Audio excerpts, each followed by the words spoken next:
The champagne glass slipped from my fingers, shattering against the poolside concrete as Jessica Walsh placed her hand on her barely visible bump and announced, "Marcus and I are having a baby." The entire family barbecue fell silent, except for the sound of my world crumbling. What happened next would expose secrets that destroyed not just my marriage, but an entire family's carefully constructed lies. Before we jump back in, tell us where you're tuning in from. And if this story touches you, make sure you're subscribed, because tomorrow I've saved something extra special for you. The Arizona heat was already unbearable at 10 in the morning, but I was determined to make Marcus's father's 70th birthday barbecue perfect. I had spent 3 weeks planning every detail, from the custom-made decorations in Kevin's favorite colors to the elaborate spread of his preferred dishes. The backyard of our Scottsdale home had been transformed into a celebration, worthy of the family patriarch who had built Torres Development from nothing into one of Phoenix's most successful real estate companies. Marcus had been acting strangely all week, checking his phone constantly and making hushed calls that ended abruptly whenever I entered the room. When I asked about it, he brushed me off with excuses about work pressures and difficult clients. After 8 years of marriage, I knew when my husband was lying, but I convinced myself it was just stress from organizing such a large family gathering. The guest list included over 40 people, relatives who had flown in from California and New Mexico, longtime family friends, and several employees from Torres Development. I had personally called everyone to confirm attendance, arranged catering, and even hired a photographer to capture what I hoped would be precious family memories. The irony of that decision would become painfully clear within hours. Our marriage had been solid, or so I believed. Marcus and I met in college, both studying business, though I eventually shifted to graphic design while he followed his father into real estate.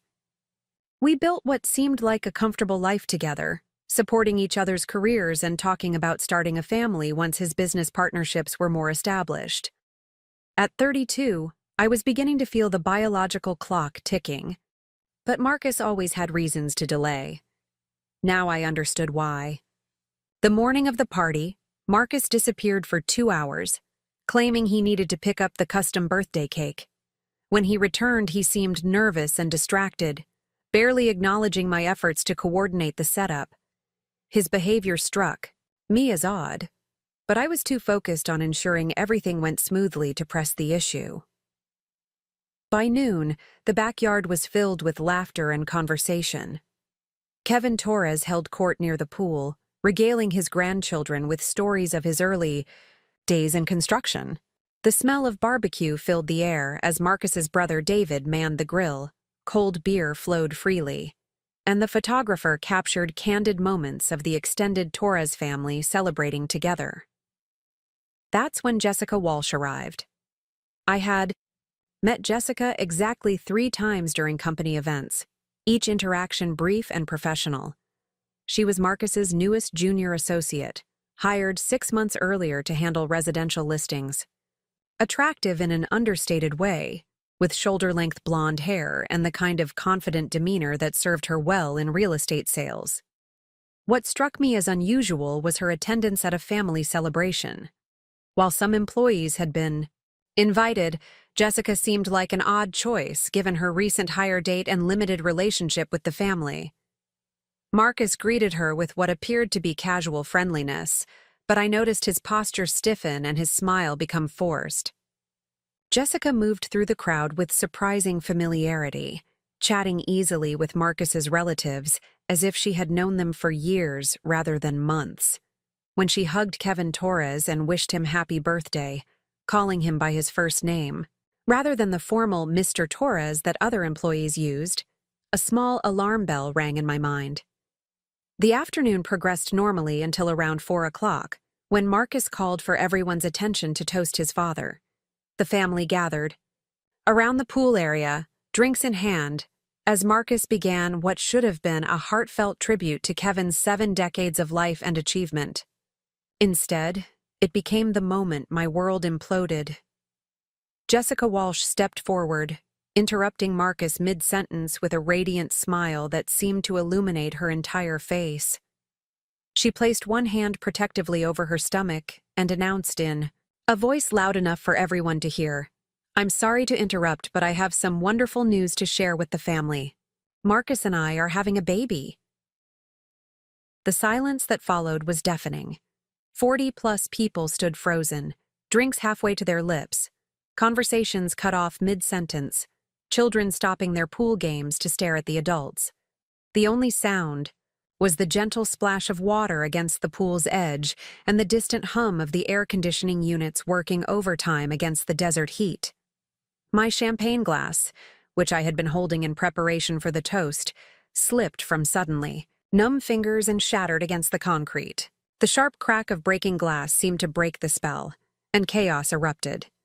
Kevin Torres's face turned ashen gray, his own drink trembling in his weathered hands. David Torres stepped back from the grill so quickly that he nearly knocked over the propane tank. Marcus's sister-in-law Lisa grabbed her children and pulled them away from the pool area as if protecting them from contamination. But it was Marcus's reaction that confirmed my worst fears. Instead of shock or denial, his face showed only resignation and guilt. He looked directly at me for the first time that day, his dark eyes filled with an emotion I couldn't immediately identify. Not remorse exactly, but something closer to relief that his secret was finally exposed. "Amanda," he started, reaching toward me, but I stepped backward so quickly that I nearly fell into the pool myself. "How long?" I managed to whisper, though my voice carried clearly in the stunned silence. Jessica answered before Marcus could speak. 5 months, she said, her hand moving in small circles over her stomach. "We've been together for almost a year, but we wanted to wait until after the first trimester to tell everyone." The mathematical reality hit me like a physical blow. A year. While I had been planning our future, discussing the possibility of children, working extra hours to build my freelance design business so we could afford a larger house, Marcus had been building an entirely different life with someone else. The family barbecues I had organized, the company parties where I had stood beside him as his devoted wife, the nights he claimed to be working late on difficult deals. All of it had been elaborate theater while he conducted his real life elsewhere. Helen Rodriguez, Marcus's aunt and the family matriarch since Kevin's wife passed away 3 years earlier, was the first to find her voice. At 68, Helen had raised 4 children of her own and helped raise Marcus and David after their mother died when they were teenagers. She possessed the kind of quiet authority that commanded respect even in chaos. "Jessica," Helen said, her voice deadly calm, "I think you should leave." "But I'm family now," Jessica protested, her confident demeanor faltering slightly. "Marcus and I are planning to get married once his divorce is finalized." The words "his divorce" hit the assembled crowd like a second bomb. Not only had Marcus been conducting an affair, but he had apparently been planning to end our marriage without bothering to inform me. The betrayal was so complete, so calculated, that I felt disconnected from my own body, as if watching this scene unfold from somewhere above the chaos. Kevin Torres, despite his age and recent health problems, struggled to his feet with an expression of fury I had never seen before. "Get out of my house," he said, his voice shaking with rage. "Get out now before I do something I'll regret." Marcus finally found his voice. "Dad, please, let me explain." "Explain what?" Kevin demanded. "That you've been lying to your wife, your family, your business partners? That you've brought your pregnant mistress to my birthday party to humiliate Amanda in front of everyone who loves her?" The photographer, apparently unsure whether to continue documenting this family drama, had stopped taking pictures and stood awkwardly near the back gate, clearly wishing he could disappear. Several guests began gathering their belongings, the celebration obviously over, but Helen raised her hand to stop them. "Nobody leaves yet," she commanded with the authority of someone accustomed to being obeyed. We need to discuss this as a family. Jessica, perhaps finally realizing that her dramatic announcement had not received the warm welcome she had expected, looked uncertainly between Marcus and the exit. "Maybe I should go," she said, though she made no move toward the door. "Yes," I said, speaking for the first time since asking how long the affair had been going on. Preparing and narrating this story took us a lot of time, so if you are enjoying it, subscribe to our channel. It means a lot to us. Now back to the story. "You should." But as Jessica gathered her purse and prepared to leave, Helen Rodriguez stepped forward with an expression that made everyone pay attention. "Actually," she said, looking directly at Jessica with shrewd eyes that missed nothing, "maybe you should stay. There are some things about this family that you might want to know before you get too comfortable with your new role." The tone in Helen's voice suggested that she knew something the rest of us didn't, and that whatever she was about to reveal would change everything once again. Marcus's face went from guilty resignation to something approaching panic, and for the first time since Jessica's announcement, I felt a spark of hope that perhaps this story wasn't over yet. The family barbecue that was supposed to celebrate Kevin Torres's 70th birthday had become something else entirely.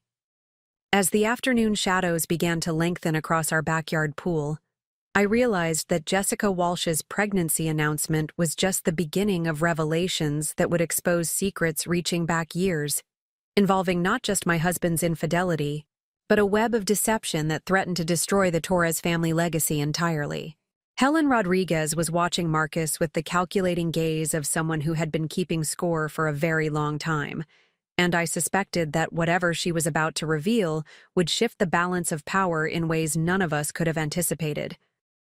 The broken champagne glass at my feet seemed symbolic of much more than just a ruined toast. It represented the shattering of illusions that had been carefully maintained for far longer than just the duration of Marcus's affair. As the stunned silence stretched on, punctuated only by the sound of the pool filter and distant traffic on Scottsdale Road, I found myself studying the faces around me with new eyes. How many of them had known about Marcus and Jessica? How many family gatherings had been contaminated by this secret? And most importantly, what other secrets were about to be exposed in the aftermath of this very public betrayal? The birthday party was over, but the real drama was just beginning.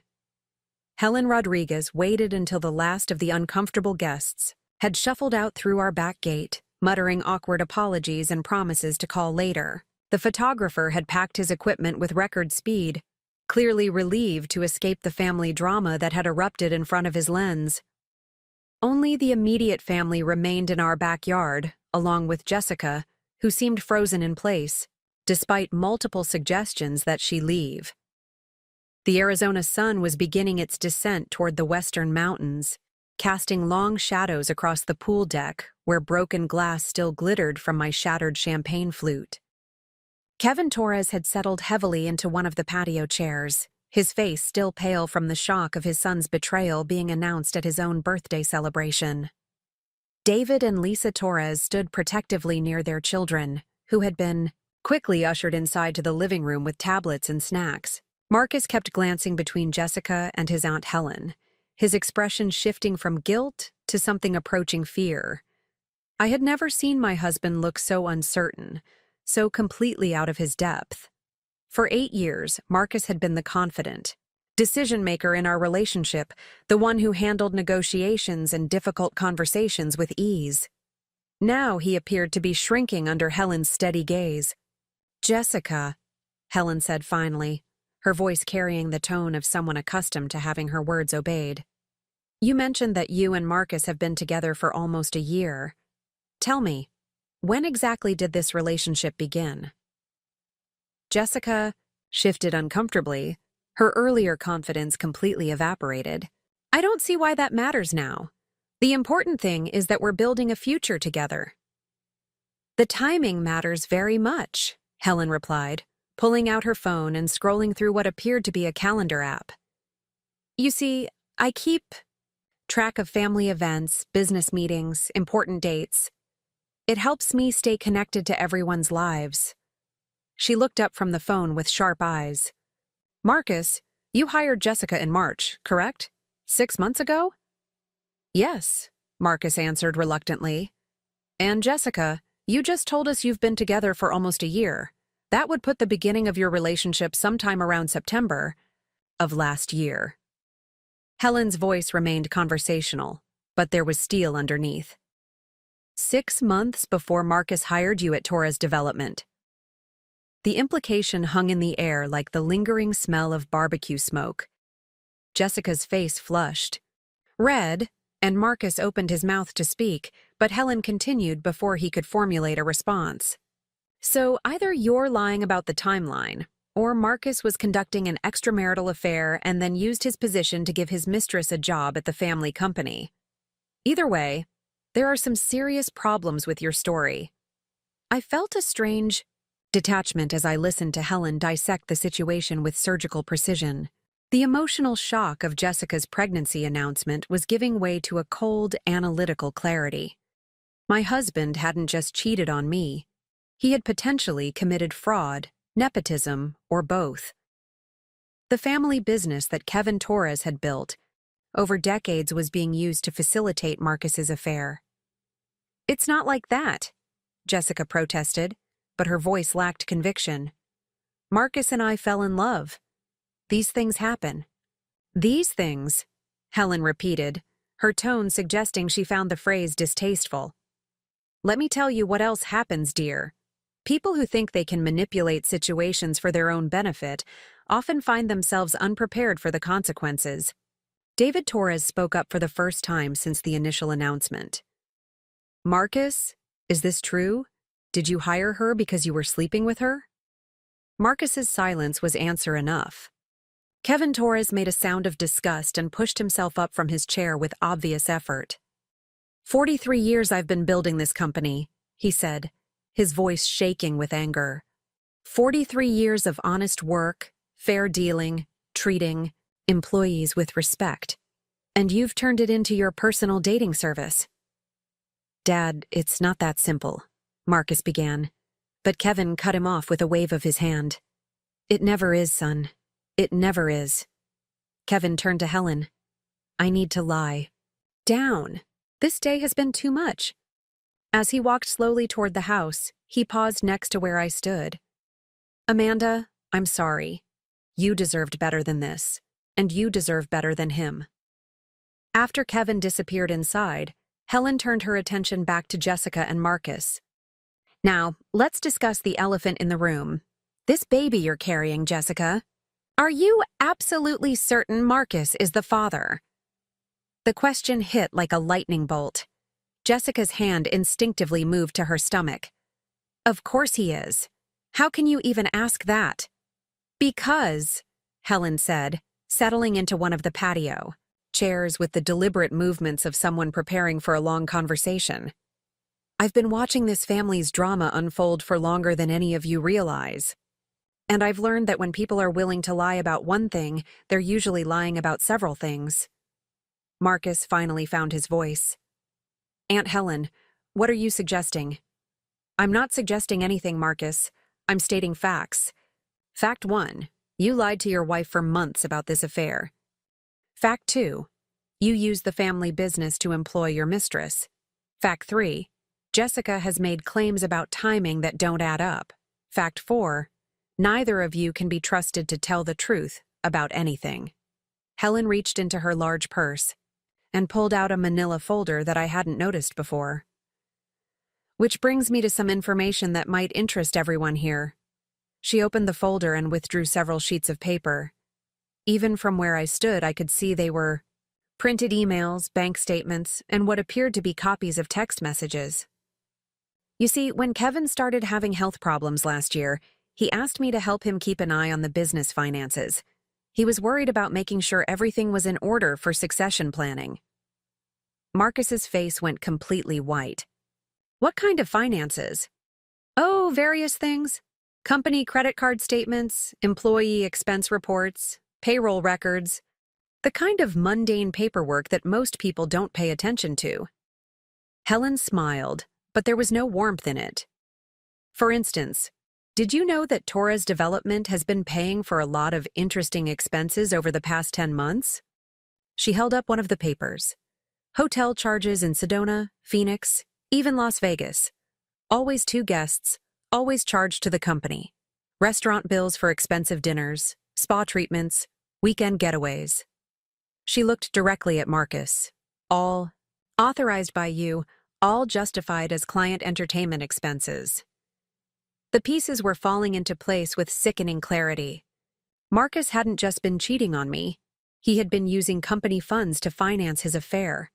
Every romantic weekend with Jessica, every expensive dinner, every hotel room had been paid for by the Torres family business. That's embezzlement, David said quietly. Marcus, please tell me you didn't steal from Dad's company to pay for your affair. It wasn't stealing, Marcus protested weakly. I was going to pay it back. And some of those expenses were legitimate business meetings. Helen flipped to another page. 37 separate charges totaling over $48,000. For perspective, that's more than most of your employees make in a year. She looked at Jessica. Did you know your boyfriend was using stolen money to wine and dine you?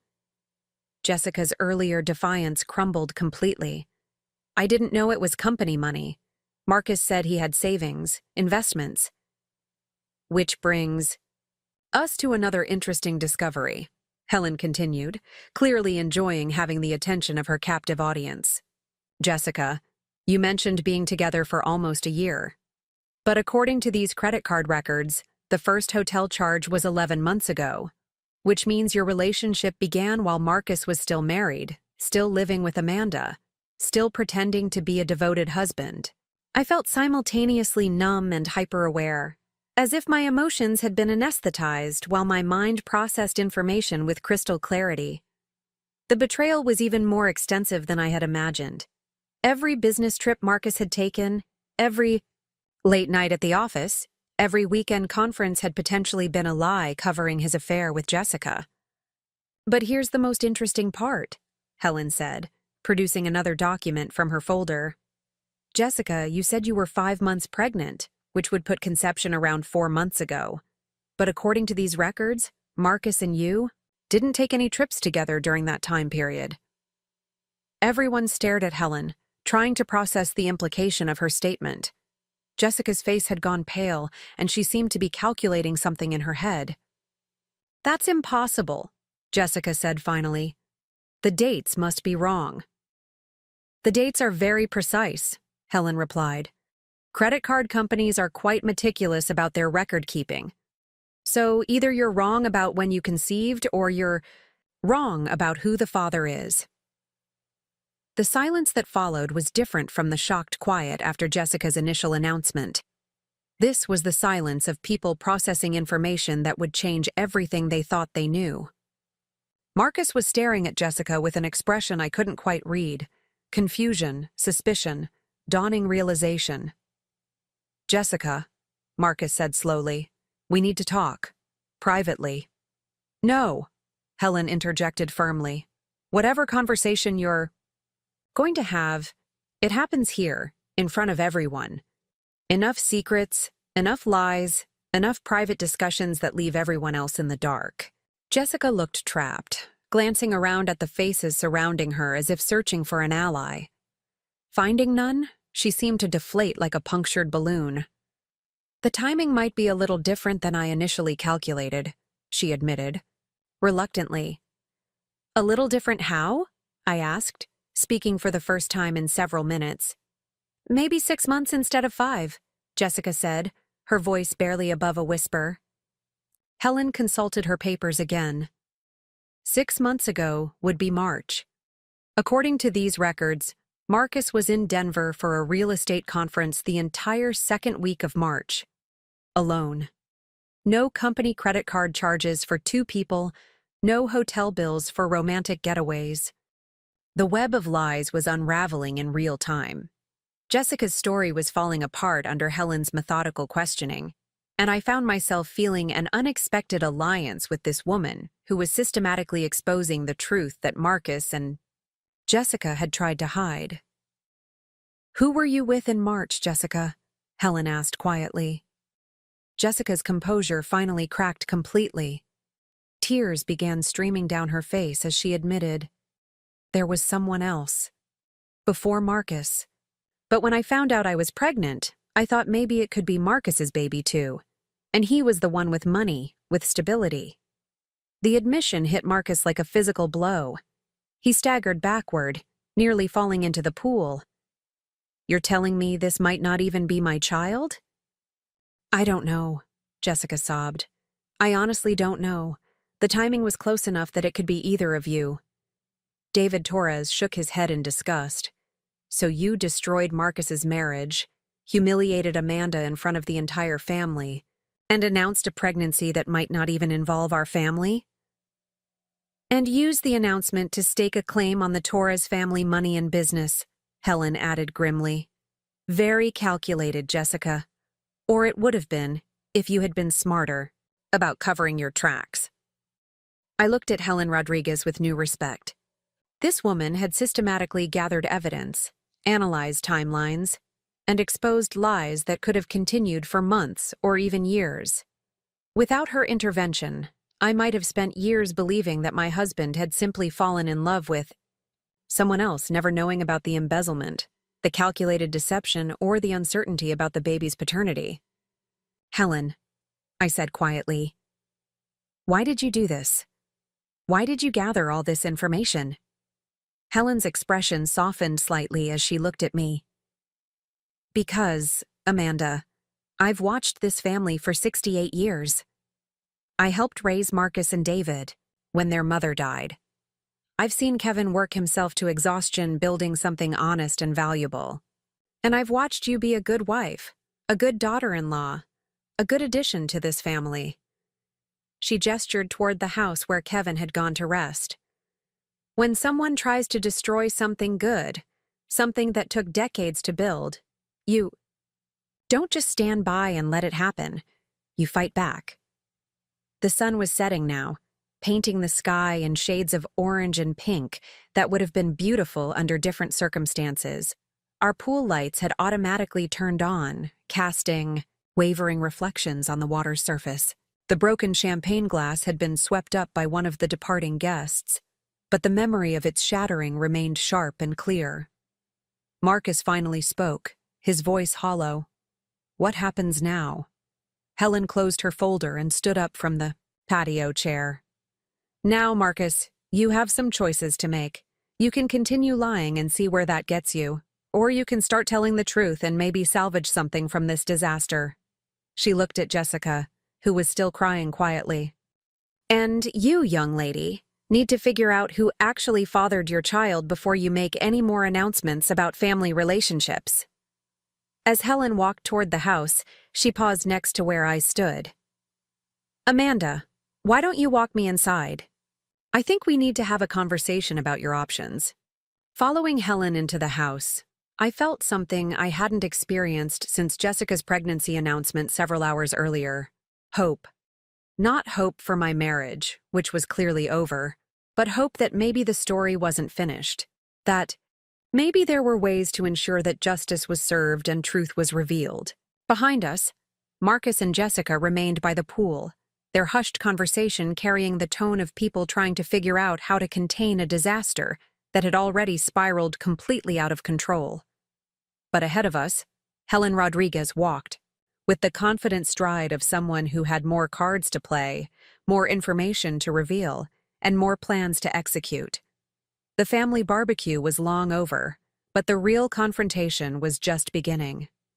Helen Rodriguez led me through the sliding glass doors into our living room, where the contrast between the chaos outside and the normal family gathering remnants inside felt surreal. Kevin Torres sat in Marcus's favorite recliner, his breathing labored and his color still poor. The stress of the afternoon's revelations had clearly taken a physical toll on the 70-year-old patriarch. Kevin needs rest, but he also needs to hear what we're planning, Helen said quietly, settling onto the couch across from her brother-in-law. What happened today wasn't just a personal betrayal, Amanda. It was an attack on everything this family has built. I took a seat beside Helen, still processing the magnitude of what she had revealed outside. The embezzlement alone was serious enough to destroy Marcus's career and potentially send him to prison. But the uncertainty about Jessica's baby's paternity added another layer of complexity that I was still trying to understand. "How long have you known?" I asked Helen. "About the affair, the stolen money, all of it?" Helen reached into her purse and withdrew a small notebook, its pages filled with her neat handwriting. "I started noticing irregularities about 8 months ago. Kevin asked me to help review the quarterly financial reports because his vision has been getting worse. Little things at first, expense reports that seemed excessive, travel costs that didn't match up with known business meetings." She flipped through several pages, each one documenting dates, amounts, and suspicious transactions. "Then I started paying attention to Marcus's behavior during family gatherings. Phone calls he would step away to take, changes in his schedule. That didn't make sense. A general nervousness whenever business finances came up in conversation." Kevin spoke up from his chair, his voice weary but determined. "Helen came to me 6 weeks ago with her concerns. We decided to conduct a more thorough investigation before making any accusations." "What kind of investigation?" I asked, though part of me wasn't sure I wanted to know the answer. Helen smiled grimly. The kind that a retired nurse with much time on her hands and a healthy suspicion of people's motives can conduct. "I followed Marcus on 3 separate occasions when he claimed to be meeting clients. Each time, he went to meet Jessica instead." The revelation that Helen had been conducting surveillance on my husband felt both violating and vindicating. She had been protecting the family's interests while I remained obliviously trusting, planning birthday parties and organizing family gatherings that Marcus was using as cover for his deception.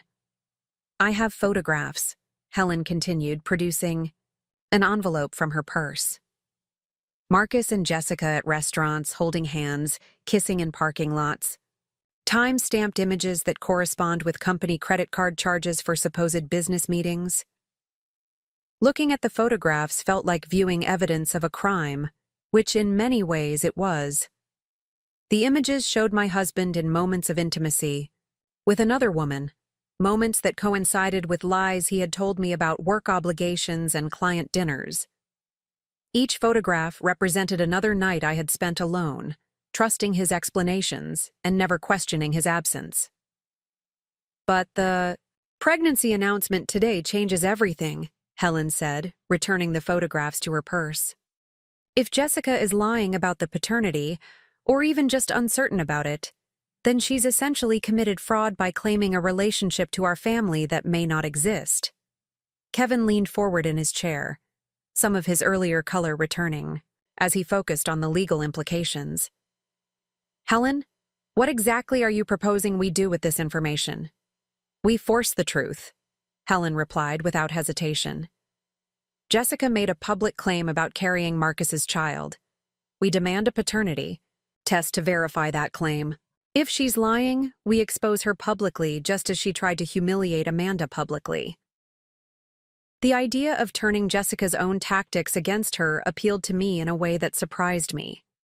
Throughout our marriage, I had always taken the high road, avoided confrontation, tried to be the peacemaker in family disputes.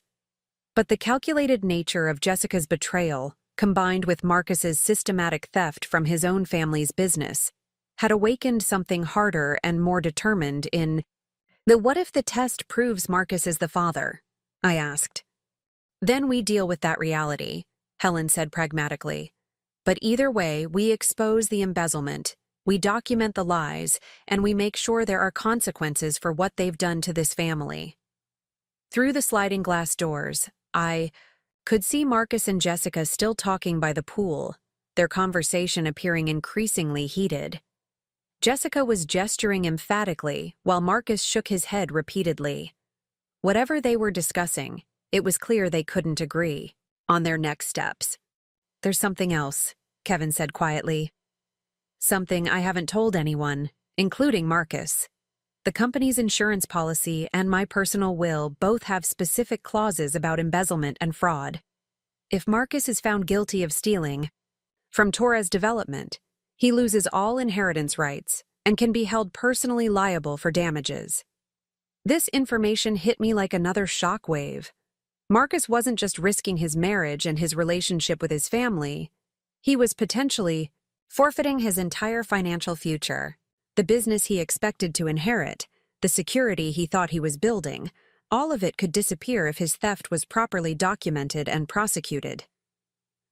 "How much inheritance are we talking about?" I asked, though I wasn't sure why the figure mattered to me personally. Kevin and Helen exchanged a look that suggested they had discussed this topic extensively. "Torres Development is worth approximately $8 million, Kevin said slowly. "My personal assets, including real estate investments and retirement accounts, add another $3 million to that total. $11 million.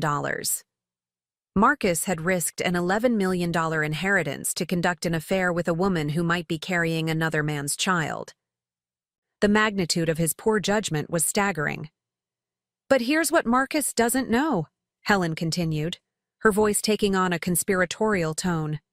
"Kevin updated his will 3 months ago, after I brought him my initial concerns about the financial irregularities." Kevin nodded slowly. "The new will includes provisions that protect the business and ensure it goes to someone who will run it ethically. If Marcus is found guilty of embezzlement, his portion of the inheritance goes to a trust that will benefit you, Amanda, and any children you might have in the future." The conversation was moving into territory I hadn't expected. Not only was Helen proposing to expose Marcus and Jessica's lies, but Kevin was revealing that he had already taken steps to protect me financially in case the worst-case scenarios came true. "Why would you do that for me?" I asked Kevin, genuinely confused by his generosity toward a daughter-in-law whose marriage to his son was clearly ending. "Because," Kevin said, his voice growing stronger, "you've been more of a true family member to me over the past 8 years than my own son has been over the past 8 months. You remembered my medication schedule when Marcus forgot. You organized my doctor's appointments when Marcus was too busy. You treated me with respect and kindness while my own son was stealing from me to pay for his affair." The emotional weight of Kevin's words combined with the stress of the day's revelations finally broke through my shock. Tears began streaming down my face as I realized that while I was losing my husband, I was gaining something else. A family that valued me for who I was rather than just my role as Marcus's wife. Helen handed me a tissue and waited for me to compose myself before continuing. "Amanda, what we're proposing isn't just about revenge, though I won't lie and say that's not part of it. It's about justice and truth. Jessica made a public claim, and we have the right to demand proof of that claim." "How would we even arrange a paternity test?" I asked, trying to focus on practical matters rather than the emotional implications of everything I was learning. "Leave that to me," Helen said with confidence. "I still have connections in the medical field from my nursing career. Getting a court-ordered paternity test won't be difficult, especially given the financial implications of Jessica's claims." Through the window, I could see that Marcus and Jessica's conversation had ended. Jessica was walking toward the back gate while Marcus remained standing by the pool, his head in his hands. Whatever they had discussed, it was clear they hadn't reached any resolution that satisfied either of them. "She's leaving," I observed. "Good," Helen said firmly. "Let her go home and think about the situation she's created. Sometimes people make better decisions when they have time to consider the full consequences of their actions." Marcus came through the sliding glass doors a few minutes later, his face showing the strain of the day's events. He looked at the 3 of us sitting together and seemed to realize that we had been planning something in his absence. "What's going on?" he asked warily. Helen answered before I could speak. "We're discussing your options, Marcus. You can tell us the truth about everything. The affair, the embezzlement, your real relationship with Jessica. Or we can proceed with legal action that will expose everything anyway." Marcus slumped into a chair across from us, suddenly, looking much older than his 34 years. "What do you want to know?" "Start with the money," Kevin said, his voice carrying the authority of a man who had built a successful business through decades of honest work. How much did you steal, and how long has it been going on? I didn't steal anything, Marcus Derwase protested weakly. I borrowed against future earnings. I was planning to pay it all back. Borrowing requires permission, Helen interjected. Taking money without authorization is theft, regardless of your intentions to repay it. Marcus was quiet for a long moment, apparently weighing his options. Finally, he seemed to realize that continued denial was pointless. About $50,000 over the past 10 months. Most of it went to travel expenses, restaurants, hotels. Some of it went to jewelry. Jewelry for Jessica? I asked, though I already knew the answer.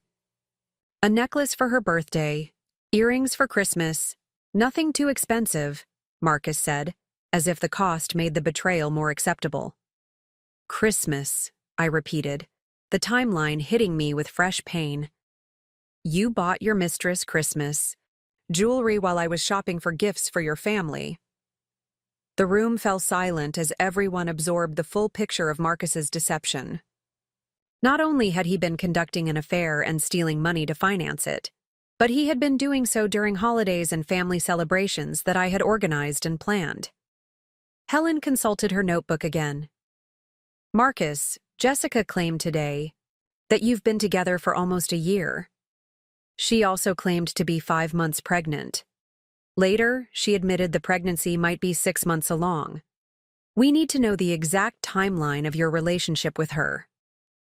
Marcus looked trapped, glancing between his father, his aunt, and me as if searching for some way to avoid answering. Finding no escape, he began talking with the resignation of someone who knew his secrets were already exposed. We met at a real estate networking event in September. We started talking, had coffee a few times. It was just talking at first, but by October we were seeing each other regularly. He paused, clearly struggling with what to say next.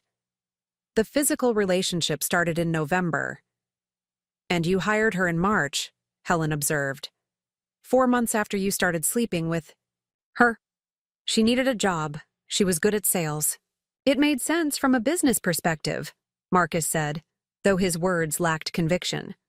It made sense from the perspective of keeping your mistress close and using company resources to support your affair, Kevin corrected grimly.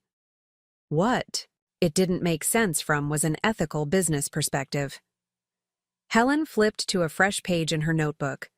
Marcus, based on your timeline, if Jessica is 6 months pregnant, conception would have occurred around the time you hired her. Is that consistent with your relationship? Marcus considered the question, and I could see him doing calculations in his head.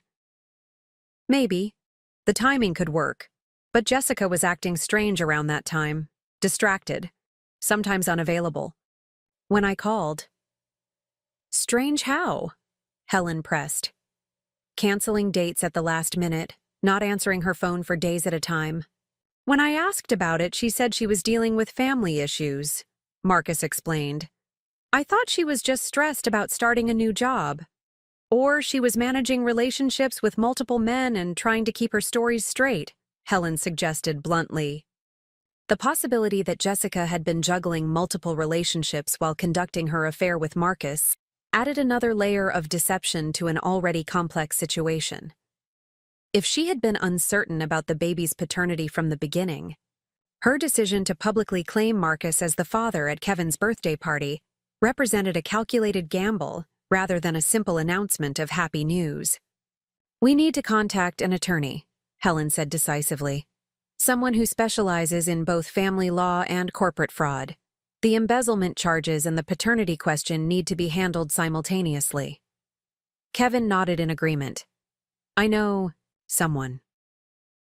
Patricia Newman has handled legal matters for Torres Development for 15 years. She's tough, smart, and she understands the business implications of this situation. The mention of involving attorneys made everything feel more real and more serious. What had started as a family barbecue gone wrong was evolving into a legal battle that could result in criminal charges, civil lawsuits, and the complete destruction of Marcus's personal and professional life. "Amanda," Helen said, turning to face me directly, "you need to decide how involved you want to be in this process. You can file for divorce and walk away, or you can help us ensure that Marcus and Jessica face appropriate consequences for what they've done." The choice Helen was offering me was really no choice at all. Walking away would mean allowing Marcus and Jessica to potentially escape accountability for their actions. It would mean letting the embezzlement go unpunished and allowing Jessica to make false claims about the Torres family if her pregnancy announcement proved to be based on lies. "I want to be involved," I said firmly. "I want the truth exposed, and I want there to be consequences." Helen smiled with satisfaction. "Good. Then we start tomorrow. Patricia Newman, paternity test arrangements, financial audits, and a comprehensive strategy for ensuring that justice is served." As the sun finished setting behind the mountains west of Phoenix, casting our living room in shadows, I realized that the family barbecue disaster was just the beginning of a much larger reckoning. Marcus and Jessica had made the mistake of underestimating the people they had betrayed, and they were about to discover that Helen Rodriguez and Kevin Torres were not the kind of opponents who would accept defeat quietly. The broken champagne glass from earlier in the day had been cleaned up, but the shattered illusions it represented were about to be replaced by something much stronger, a determination to fight back and ensure that the truth prevailed, regardless of how uncomfortable that truth might be for everyone involved. Patricia Newman arrived at our house the following Tuesday morning, carrying a leather briefcase and wearing the kind of sharp business suit that commanded immediate respect. At 55, she had the bearing of someone who had spent decades navigating complex legal battles and emerging victorious more often than not. Her silver hair was pulled back in a professional chignon, and her piercing blue eyes missed nothing as she surveyed the Torres family gathered around our dining room table. Helen had spent the weekend organizing every piece of evidence she had collected over the past months. Bank statements, credit card receipts, photographs, and her detailed notebook were arranged in chronological order across the mahogany surface. Kevin Torres sat at the head of the table, his color improved from the weekend, but his expression grim as he contemplated the legal action they were about to initiate against his own son. Marcus had been conspicuously absent since Sunday evening, claiming he needed time to think about the situation. His absence felt like another abandonment, but I was discovering that Helen Rodriguez's methodical approach to problem-solving was far more reliable than any support Marcus had ever provided. Patricia opened her briefcase and withdrew a digital recorder, legal pad, and several manila folders. "Before we begin, I need everyone to understand that what we discuss here today is protected by attorney-client privilege. However, if we proceed with legal action, much of this information will become part of the public record." She looked directly at me. "Amanda, you need to be certain you want to pursue this course of action. Once we file charges for embezzlement and request court-ordered paternity testing, there's no putting this situation back in the box." The question forced me to examine my motivations more deeply than I had over the past few days. Was I seeking justice or revenge?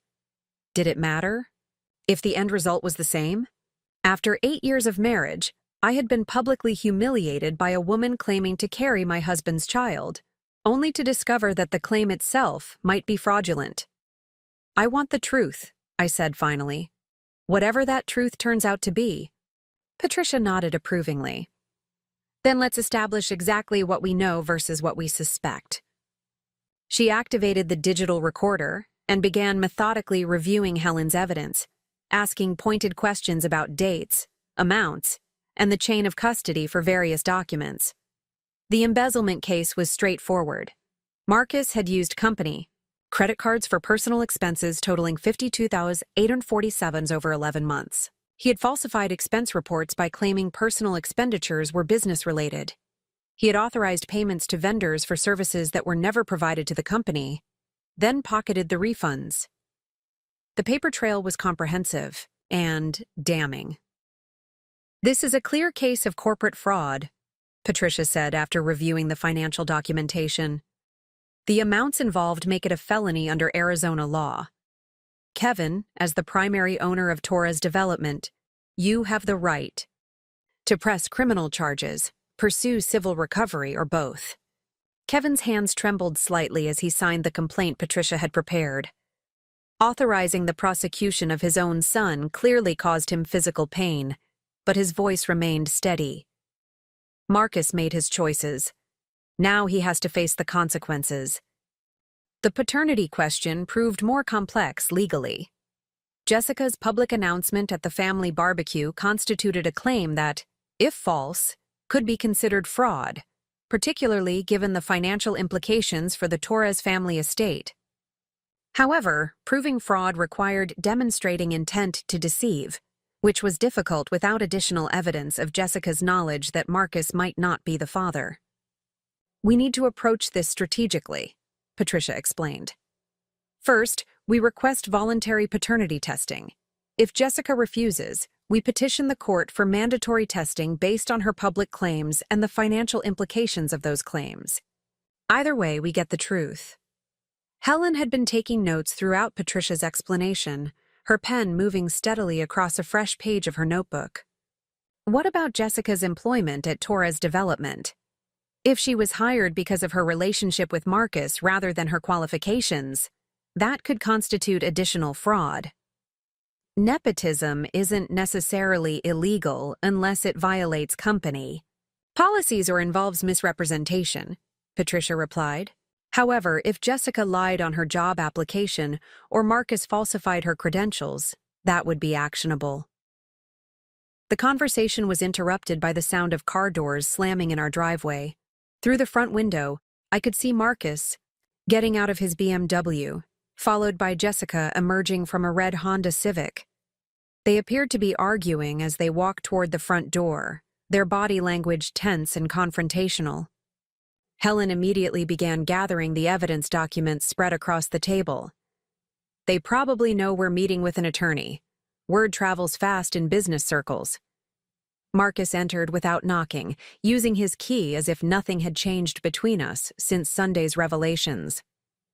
Jessica followed behind him, looking nervous and uncertain. She had dressed professionally in a navy blue blazer and skirt, but her face showed the strain of the past few days. "We need to talk," Marcus announced, taking in the scene around the dining room table with obvious alarm. "This has gone far enough." Patricia didn't look up from her legal pad. "Mr. Torres, I'm Patricia Newman, attorney for your father and the Torres Development Company. Are you here to discuss voluntary restitution for the embezzled funds?" The directness of Patricia's question caught Marcus off guard. He had clearly expected to find a family meeting he could influence through emotional appeals rather than a formal legal consultation already in progress. "I didn't embezzle anything," Marcus said, though his protest lacked conviction. "Those were legitimate business expenses." "For your personal affair," Helen interjected coldly, "documented with receipts, photographs, and bank records." Jessica stepped forward, her hand instinctively moving to her stomach. "Look, there's been a misunderstanding. Marcus and I are trying to handle this situation maturely. We don't need lawyers and court battles." "Actually," Patricia said, finally looking up from her notes, "we do. Ms. Walsh, you made a public claim about the paternity of your unborn child. That claim has significant financial and legal implications for the Torres family. We need verification of your assertion." The room fell silent as everyone processed Patricia's clinical approach to what Marcus and Jessica probably considered a private family matter. The attorney's presence had transformed the emotional chaos of Sunday's barbecue into a formal legal proceeding with documented evidence and specific accusations. Jessica's face flushed red, but she maintained her composure. "I don't have to prove anything to you. This is between Marcus and me." "No, Ms. Walsh, it's not," Kevin said, speaking for the first time since Marcus and Jessica's arrival. You made your announcement at my birthday party in front of my entire family. You made it everyone's business. Helen opened one of her folders and withdrew a photograph showing Marcus and Jessica at an expensive restaurant in Sedona. The image was time-stamped and corresponded to a company credit card charge for $387. This dinner was paid for with Torres Development Funds and listed as a client meeting with Pinnacle Properties. I called Pinnacle Properties yesterday. They have no record of any meeting with Marcus on that date. Additional photographs followed, each one corresponding to falsified expense reports and misappropriated company funds. The evidence was overwhelming, methodical, and completely undeniable. Marcus's face grew paler with each image as he realized the extent of Helen's investigation. "How long have you been spying on me?" Marcus demanded. "Long enough to document your theft of over $50,000 from the family business," Helen replied without emotion. "The question now is whether you're going to cooperate with restitution and admit your fraud, or whether we proceed with criminal charges." Jessica looked back and forth between Marcus and the assembled family members, as if finally understanding that the situation was far more serious than she had realized. "Marcus, you told me that money came from your personal savings." "It did," Marcus said desperately. "I mean, it will. I was going to replace it with bonuses and commissions from upcoming deals." Patricia made a note on her legal pad. "Mr. Torres, that's an admission of taking money without authorization with the intent to replace it later. In legal terms, that's embezzlement, regardless of your future earnings projections." The trap was closing around Marcus with precision.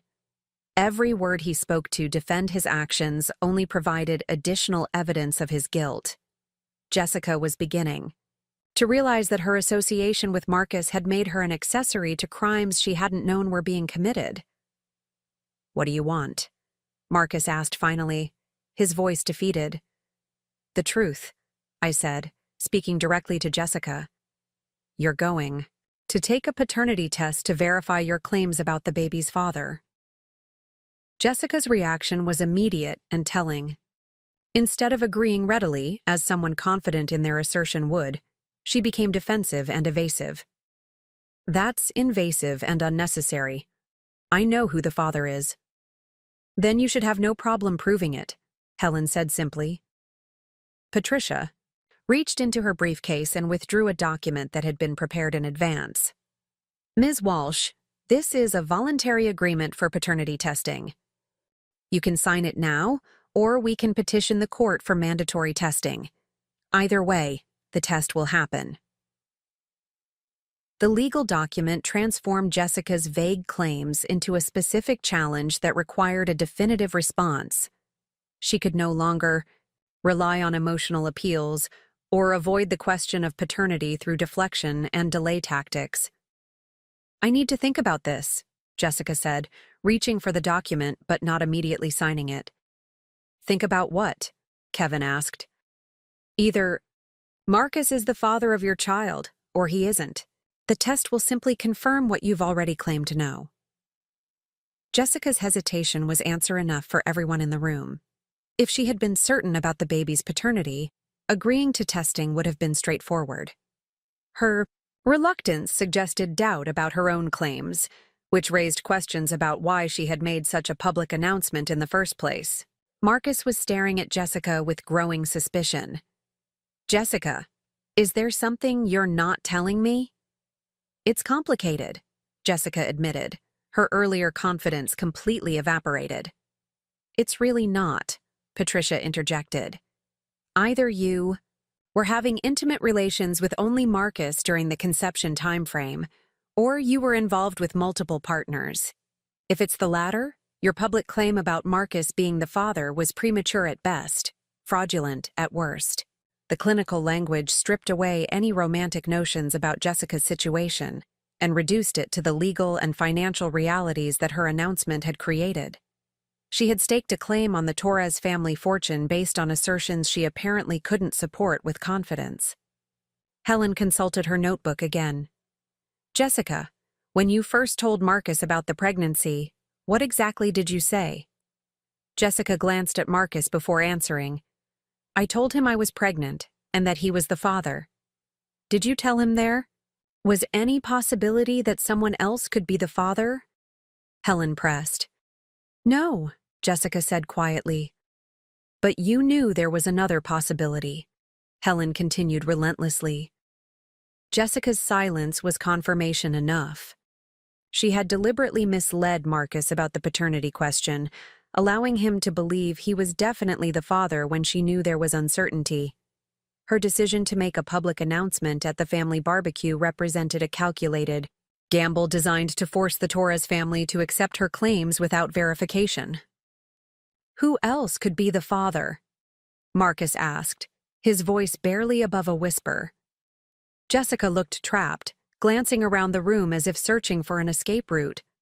Finding none, she finally answered. Someone I was seeing before we got serious. The timing overlapped by a few weeks. A few weeks or a few months? Patricia asked, her pen poised over her legal pad. Maybe 6 weeks, Jessica admitted. The admission revealed the depth of Jessica's deception. She had been involved with another man during the same period she was beginning her relationship with Marcus, creating uncertainty about paternity that she had deliberately concealed. Her decision to publicly claim Marcus as the father appeared to be based on financial considerations rather than biological certainty. Marcus slumped into one of the dining room chairs, the full implications of Jessica's admissions finally hitting him. Not only had he destroyed his marriage and stolen from his family's business for a woman who had been lying to him, but he had done so for a child that might not even be his. We're doing the paternity test, Marcus said firmly, looking directly at Jessica. I need to know the truth. Jessica realized she was cornered. Refusing the test would make her look guilty and potentially subject her to court-ordered testing anyway. Agreeing to it meant risking the exposure of her lies if Marcus wasn't the father. Fine, she said, reaching for the pen Patricia offered. But I want it clear that this is under protest. As Jessica signed the voluntary testing agreement, Helen made one final note in her notebook. The investigation that had begun with suspicious credit card charges had uncovered systematic embezzlement, deliberate deception, and potentially fraudulent claims about family relationships. What started as a family barbecue had become a comprehensive, legal reckoning that would determine not just the truth about Jessica's pregnancy, but the future of the Torres family business and fortune. Patricia collected the signed document and returned it to her briefcase. The testing can be arranged. For this week, results typically take 7 to 10 days. Once we have those results, we'll know exactly what legal actions are appropriate. As the meeting concluded, I realized that the uncertainty of the past few days was about to be resolved definitively. The DNA test would either confirm Jessica's claims or expose them as lies, but either way, the truth would finally be revealed. Marcus and Jessica had gambled that their deception could be maintained through emotional manipulation and public pressure. But they had underestimated the determination of people who valued truth over convenience. The paternity test was scheduled for Thursday morning at a certified laboratory in Phoenix. Helen had insisted on accompanying Jessica to ensure there was no opportunity for sample tampering or substitution. Patricia had arranged for expedited processing of the results, which would be available the following Wednesday. 7 days to discover whether the public humiliation of our family barbecue had been based on truth or lies.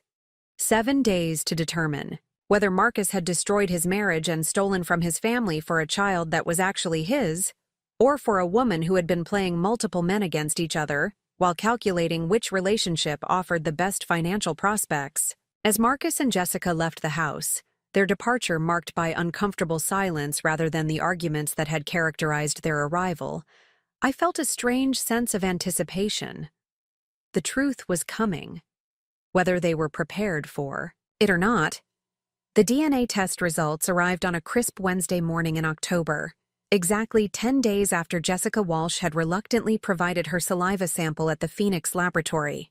Patricia Newman called at 7:30 in the morning, her voice professionally neutral, but carrying an undertone of satisfaction that suggested the results would be significant. "The paternity test results are in," Patricia said without preamble. "Can everyone meet at your house this afternoon? 2 o'clock would be ideal." I agreed immediately, then spent the morning in a strange state of suspended animation, alternating between nervous energy that had me cleaning rooms that were already spotless and periods of complete stillness where I stared out the window at our backyard pool, remembering the moment 10 days earlier when Jessica's announcement had shattered my world like a champagne glass hitting concrete. Helen Rodriguez arrived first, carrying her ever-present notebook and a manila envelope that I assumed contained additional documentation she had gathered during the waiting period. Kevin Torres came with her, moving slowly but with determination, his color much improved from the stress-induced pallor he had displayed during Jessica's pregnancy announcement. "How are you holding up?" Helen asked, settling onto the living room couch with the familiarity of someone who had become my closest ally over the past week and a half. "I keep oscillating between hoping Marcus isn't the father, which would prove Jessica was lying, and hoping he is the father, which would mean there's at least one innocent child in this mess," I admitted. Kevin lowered himself carefully into his preferred recliner. "Either way, Amanda, this family owes you an apology for what you've been put through. Regardless of what those test results say, Marcus destroyed your marriage through his own choices." Patricia Newman arrived precisely at 2 o'clock, her leather briefcase containing what would either vindicate Jessica's claims or expose them as calculated lies. She had requested that Marcus and Jessica attend the meeting, though neither had confirmed their participation. The uncertainty about whether they would show up added another layer of tension to an already charged atmosphere. Marcus arrived alone at 2:15, looking haggard and older than his 34 years.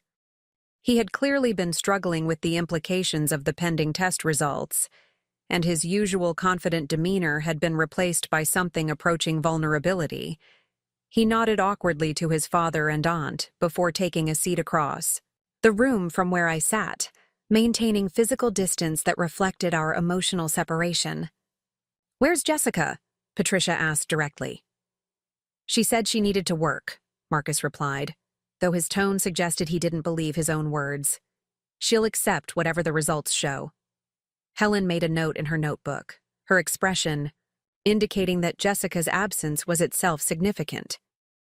Interesting that she wouldn't want to be here when the results of her public claims are revealed. Patricia opened her briefcase and withdrew a sealed envelope bearing the laboratory's official letterhead. The moment felt surreal, as if the past 10 days of legal maneuvering and family tension were about to be resolved by a single sheet of paper containing scientific data that would definitively answer questions that had consumed all of our thoughts. "Before I open these results," Patricia said, "I want everyone to understand their implications. If Marcus is determined to be the father, Jessica's claims are validated, but Marcus still faces criminal charges for embezzlement and will need to address his financial obligations to both his child and Torres' development." She paused, looking around the room at each of us. "If Marcus is not the father, Jessica has made fraudulent claims about this family, potentially exposing herself to civil liability for the emotional distress and financial costs her false statements have caused." The legal framework Patricia outlined made clear that regardless of the test results, there would be consequences for the actions that had brought us to this point. Marcus's embezzlement was a separate crime from Jessica's paternity claims, and both issues would need to be resolved through the legal system. Patricia carefully opened the envelope and withdrew a single sheet of paper. She read silently for a moment, her professional composure giving away nothing about the contents. The silence stretched uncomfortably as she reviewed the technical details of the DNA analysis. "The results are conclusive," Patricia announced finally. "Based on the genetic markers analyzed, Marcus Torres is excluded as the biological father of Jessica Walsh's unborn child. The probability of paternity is 0%. The words hit the room like a physical force. Marcus's face went completely white, then several shades of red as the implications sank in. Not only had Jessica been lying about the paternity, but she had made her false claims publicly at a family celebration in front of dozens of witnesses.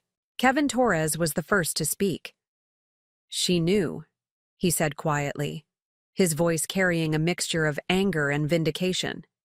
Jessica knew there was doubt about the paternity, but she chose to make her announcement anyway. Helen's notebook appeared in her hands as she began documenting the moment. "This means Jessica committed deliberate fraud. She made false claims about family relationships for financial gain, caused emotional distress through her deception, and potentially influenced Marcus's business decisions based on lies." Marcus sat in stunned silence, apparently still processing the reality that he had destroyed his marriage, stolen from his family's company, and risked his entire future for a woman who had been systematically deceiving him about the most fundamental aspect of their relationship. "Marcus," I said, speaking directly to my husband for the first time since the results were announced, "did you know there was any doubt about the paternity?" "No," Marcus said, his voice barely audible. "She told me I was the only one. She said the baby was definitely mine." Patricia made notes on her legal pad as Marcus spoke. "Mr. Torres, you're confirming that Ms. Walsh explicitly told you that you were the only possible father of her child?" "Yes, multiple times. When she first told me about the pregnancy, when we discussed telling the family, when we planned the announcement at Dad's birthday party." Marcus's voice grew stronger as he apparently realized the extent of Jessica's deception. "She knew I wouldn't have participated in the public announcement if there was any uncertainty." The revelation that Jessica had deliberately misled Marcus about the paternity added another dimension to her fraud. Not only had she made false claims to the Torres family, but she had manipulated Marcus into becoming an unwitting accomplice in her deception. Helen flipped to a fresh page in her notebook. "Patricia, what are our legal options regarding Jessica's fraudulent claims?" "Multiple avenues," Patricia replied, consulting her own notes. "Civil fraud, intentional infliction of emotional distress, potentially criminal fraud depending on whether she received any financial benefits based on her false claims. If Marcus gave her money or gifts believing he was supporting his child, that could constitute theft by deception." The legal terminology was transforming Jessica's personal betrayal into a series of actionable crimes that could result in both civil liability and criminal prosecution. Her calculated decision to make false paternity claims was revealing itself as a serious legal miscalculation. Marcus suddenly looked up from his contemplation with a stricken expression. "The jewelry. I bought her jewelry for her birthday and Christmas, expensive pieces. I told her it was to celebrate our future together and the baby." "How expensive?" Patricia asked. "About $8,000 total. A diamond necklace, matching earrings, a bracelet," Marcus replied. "I used company credit cards for those purchases too, but I justified it as celebrating the future Torres heir." Helen's pen moved rapidly across her notebook. "So Jessica received jewelry worth $8,000 based on her false claims about carrying Marcus's child, and those purchases constituted additional embezzlement from Torres' development." The financial implications of Jessica's fraud were growing more complex as each revelation exposed new layers of deception. She had not only made false claims about paternity, but had materially benefited from those lies through expensive gifts that Marcus had purchased with stolen money. "We need to contact Jessica immediately," Patricia declared. "She needs to be informed of the test results and given an opportunity to return the jewelry voluntarily before we proceed with criminal charges." Marcus pulled out his phone and attempted to call Jessica, but the call went directly to voicemail. He tried texting with no immediate response. After several attempts, it became clear that Jessica was avoiding contact, probably anticipating that the DNA results would not support her claims. "Her avoidance is itself significant," Patricia observed. "Someone confident in their claims would want to know the results immediately."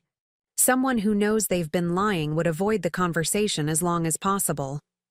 Helen stood up and walked to the window, looking out at the backyard where Jessica had made her fraudulent announcement 10 days earlier. She's probably calculating her next move. The question is whether she tries to disappear, double down on her lies, or attempt to negotiate some kind of settlement. The three options Helen outlined represented different levels of guilt and desperation. Jessica's choice would reveal how calculated her original deception had been, and whether she was prepared to face the legal consequences of her actions. Marcus's phone finally buzzed with a text message from Jessica. He read it silently, his expression shifting from hope to disgust as he processed her words. "What does it say?" Kevin asked. Marcus held up the phone for everyone to see. The message read, "I know what the results probably show. I never meant for things to go this far. Can we work something out privately?" Patricia reached for her phone. "Mr. Torres, would you be willing to respond to that message under my direction? We need to establish Jessica's acknowledgement of her deception for the record." Marcus nodded, apparently eager to participate in exposing the truth after being manipulated for months.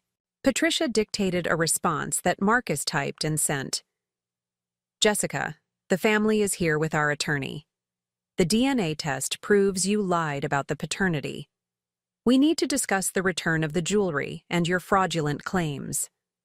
The response came within minutes. "I can explain everything.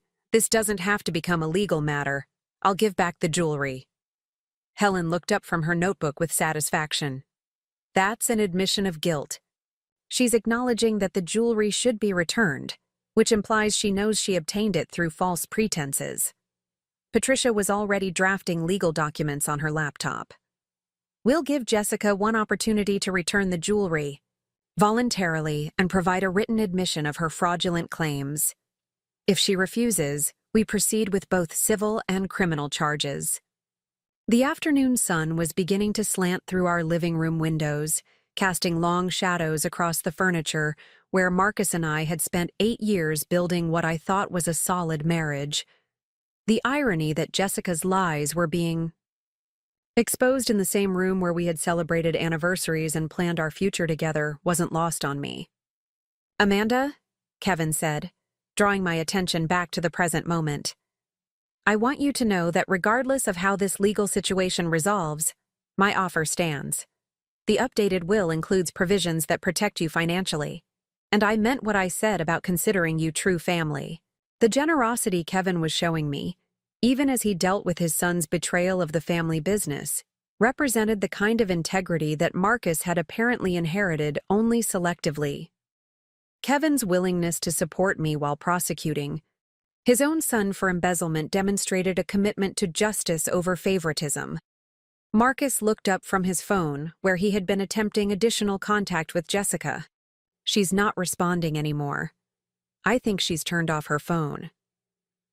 "Then we proceed with formal legal action," Patricia declared. "I'll file fraud charges tomorrow morning and request a warrant for the recovery of the jewelry. Jessica's window for voluntary cooperation is closing." Helen gathered her notebook and prepared to leave. "Amanda, there's something else you should know. While we were waiting for the DNA results, I continued investigating Jessica's background. She has a pattern of this behavior.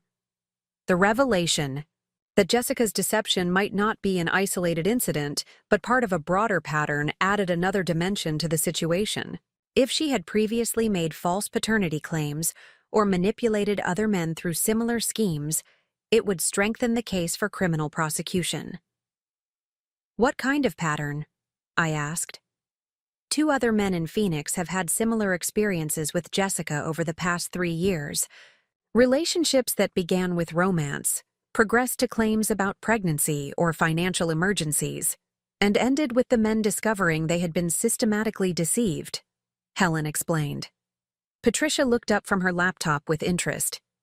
"Have either of those men filed charges?" "One did, but Jessica disappeared before the case went to trial. The other was convinced to settle privately after she returned some money and jewelry," Helen replied. I have contact information for both men if we need witnesses to establish a pattern of fraudulent behavior. The evidence that Jessica was essentially a professional fraud artist who targeted men for financial gain transformed her relationship with Marcus from a simple affair into something much more calculated and predatory. Marcus hadn't just been unfaithful.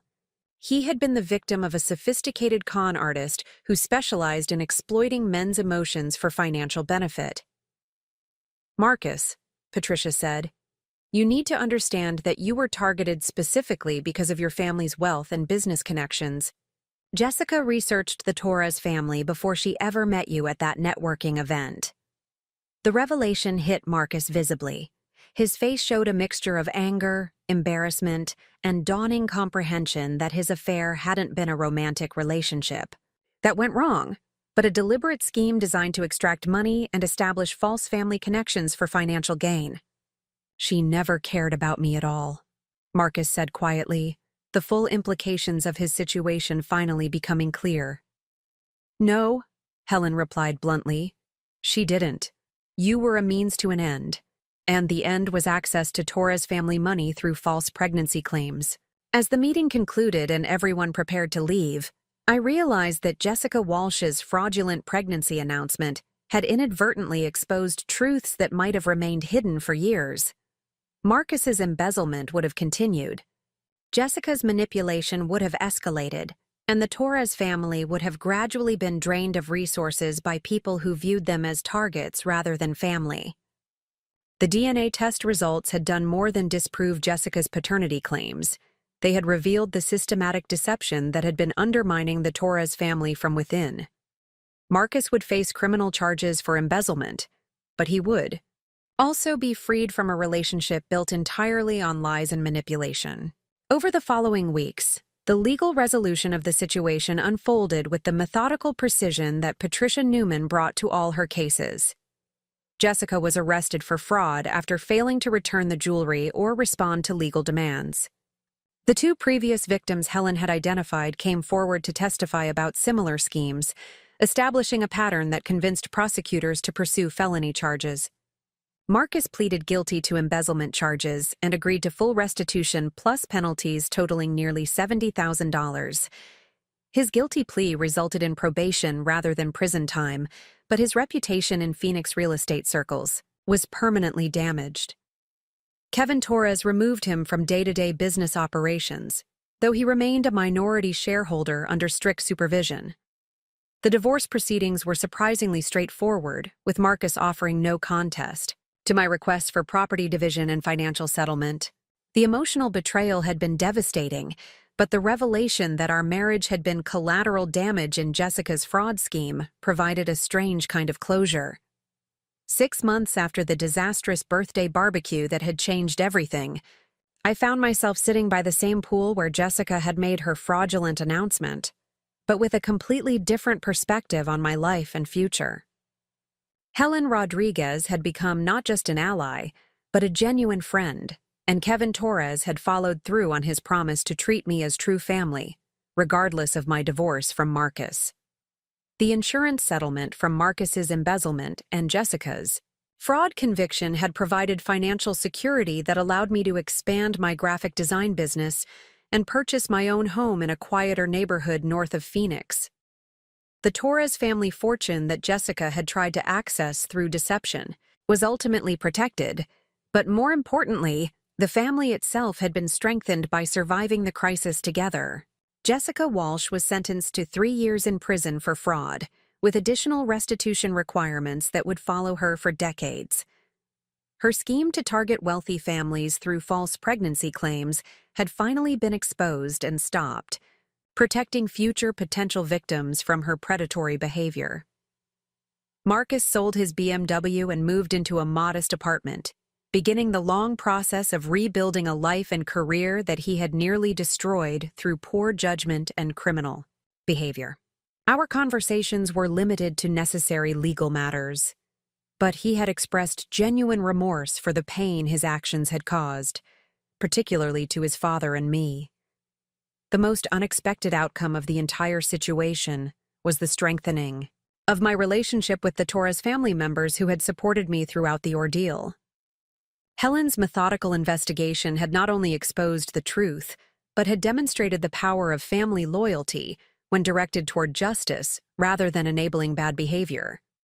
Standing by the pool where Jessica's lies had been exposed, I reflected on how a single moment of public betrayal had ultimately led to truth, justice, and a clearer understanding of who could be trusted in times of crisis. The champagne glass that had shattered that terrible afternoon had been replaced, but the lessons learned from its breaking would last a lifetime. Up next, you've got 2 more standout stories right on your screen. If this one hit the mark, you won't want to pass these up. Just click and check them out.